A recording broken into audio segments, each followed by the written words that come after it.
off here. Omni-Knight just blinking himself in there with a bit of a heal to try and wipe out as much of that creep wave as possible. Of course, Pudge will take the rest of it as well. He's completed his Vanguard at the moment, Plate Mail and Planeswalker's Cloak. He's really running like non-completed items right now. And he's still got 2,800 gold on top of him. I'm wondering if that's just literally so he can buy back. And it looks like we might see our first Roche here of the MYM show match. And while we're roaching, we might as well speed up to max, as I'm sitting at 30 minutes, 27, 28, 29, so you've got a little bit of catching up to do. Legends almost brought down this Roshan right now. Interesting to see who gets the Aegis. I'm expecting to see it on that Pudge, so he can just Rambo in and really start the fights. It is Windrunner who gets it though. And it's all about Kurukai taking I want to see some clashes now. Go for it. Now, Synderen's ordered you to do it, boys. Now you better go and do it. We are now 30 minutes and 53 seconds into this game. As, wow, massive farm on the bottom lane coming out. And is that Twin-Headed Dragon's actually got a mech up as well? Wow, that Pudge is really never going to die. Malik actually bought something. Is it a Reaver? He's actually completed a Shiva's guard. He's gone Shivas. 31-minute Shivas as well as Vanguard. Yeah, even with that rebuy he just made, he's still got the gold to finish that Shivers off already. And 19 armor, the passive magic resistance of Pudge, the Planeswalker's Cloak, Vanguard. A complete mess to bring down, and you add an Omni-Knight to that and it's just terrible. So DTS might be in a little bit of trouble in how to fight here. Whether or not to really try to bring down those supports quickly or try to burst out everything on a key hero on the Legend side. Either way, it's going to be a very, very hard fight to take, and they need the timing perfect while Legends don't have to execute everything perfectly to win this fight now. Yeah, they're simply that far ahead. I really think the biggest problem they've actually got right now is Lolder is literally telling DTS who they're going to attack through his ability. So it's a big trouble they've actually got. We see a Pudge hook going for a bit of a blind hook up on the high ground. They will actually take out this tower. There's now the mass TP is actually going to come on through, and they should be able to bring down this tower. Windrunner just killing it from down on low. Pudge being that boy on the front lines. Zeus using that little bit of a chain line to try and slow them down. Another Pudge hook goes out, hoping for a bit of luck to get that early initiation off. The Potamoldi setting themselves up right now. Will Malik pop off his Shivas once he sees everyone's there? The Dagon's going off here, and there goes the Shivas. All the crap is the fan. They do burst damage Omni-Knight down absolutely perfectly. What a play right now. Wish Dr. Malini, though, is popping off his ulti. Everyone from the Scourge is being pushed right back now, apart from Malik, who is just killing everyone else while everyone's having a bit of fun. The Force push stuff actually going all the way around. Sven actually dies now too. Dendo goes on there, pick on the Legend, and now NS trying to fall back there. We will see the Shackle. Can there be another hook? Will he claim it? The hook does go through, but NS way too smart. The Bouncy Sun will come through, and Pudge, will he dive? Will he dive? Will he dive? No, he won't. Kurukai wants to, and the Courier also hanging around. Magic Missile goes off, and VS will sit very, very comfortably back in the back of that base, but he will lose his mid-racks while all this happens. Yeah, we saw just what I was talking about. Even though DTS made that really, really good engage, they're getting that Omni-Knight out with a huge amount of burst, and getting a good setup to get the Jakiro quickly. They still lost the fight to the remaining 3 heroes. And that's just how strong the Legends team are right now with this, especially the Pudge and Windrunner are just so fat that they can even take this fight.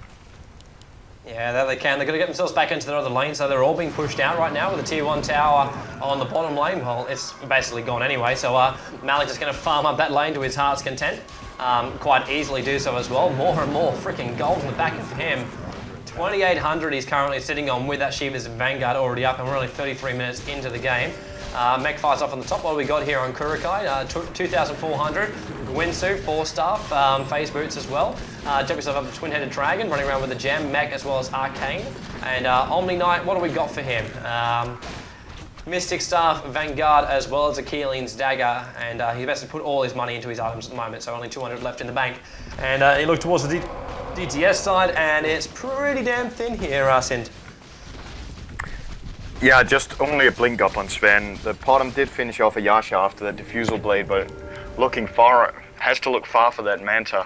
Dread only got that Dagon, so yeah, you've already said it, it's looking thin, and I think we'll see Legends going for another fight right now. They didn't even lose the Aegis last fight, so they can take a fight just like that one right now. What a swap from VS! Actually pulls himself out of trouble, throwing Light into the mix here. Lightning Bolt goes off. DTS might come out on top of this one. Yules goes off, sending Jakira up right into the skies here. Sven someone off as well, trying to slow down the Pugner. Now Pugner pulls his teammate back out of it. Omni Ulti now popping up as well. Potom realizes this is not the place I want to be. Decrepify Dagon as well. Can he get the Nether Blast off as well? Malik just living through everything. He's still got 900 HP of his 3k. He's got Life Drain here coming from Dread, trying to bring down Malik, who just hooks NS on his way out of the mix here. And finally, Potom does get one arrow in the back here. Omni Knight on the way back out, leaps over the top. We're trying to go for the block here. Lotta running up a little bit high, so in the end, Potom decides just to go for the normal way. The blast from Pugner is a little bit out of range right there. Lotta did go for the heal. He will fall himself out. Repel still going as well. Potom chasing. There is enough hits, and Dread will go down. And 4 heroes here from the MYM Legend side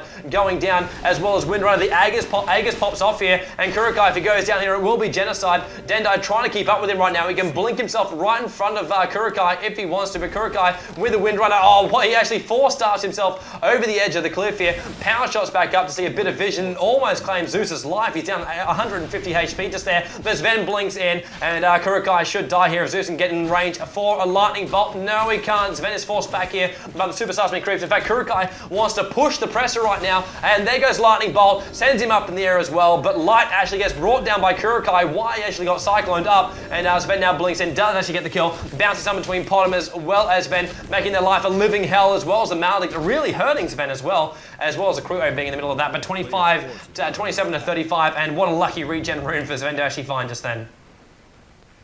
I'm really surprised to see DTS winning that fight, coming out on top of that, getting all those kills and even removing the Aegis. They killed Kurukai twice, and they killed everyone else as well, so sort of got 6 kills in that fight, and the only victim was Zeus back at the end when he got caught. I think nobody else died, maybe one support. And if DTS can execute a fight like that, then they might make a comeback, because Potom is getting close to a Manta style now. And, or Saint Yasha. She's not getting Saint Yasha with that purge, that would be stupid. So we will see a Manta style, the good old classic build with Manta style Diffusal coming out. And yeah, well, one more fight for DTS, and it's certainly not over yet. No, it definitely is not, and of course, well, bring on the gold, boys and girls, bring on the gold. We are now 37 minutes and 12 seconds, 13 seconds, 14 seconds into this game right now to keep everyone syncing up here. Will Dendai almost get called out? There must be a ward around here. Pugner tried to go for a bit of a hook. In fact, I think it was just literally from the sound as Jakira coming on down behind to try and kill Dread. There is no tier 2 tower for them to actually hide against just there. Witch Doctor getting stunned there, but must have been a long-range Potom arrow.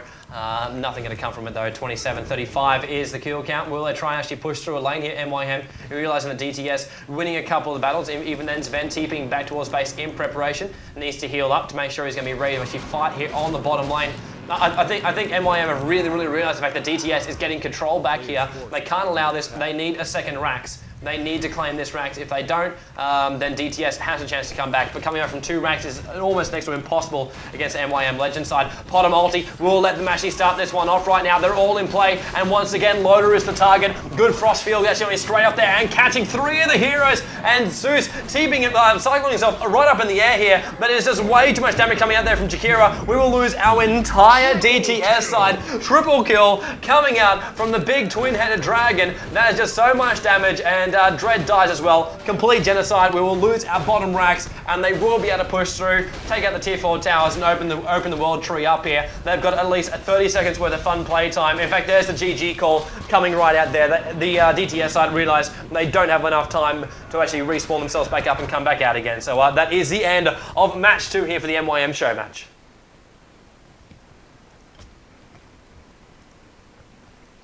But wow, Syndrin, whoop, there's DTS. They actually looked like they had it there, and finally MYM actually realised they're going to push in, because you were saying very, well, almost around the mid part of that game that MYM really needed to try and push in and take out the bases. But it took a very, very long time to do it. Why do you think the hesitation?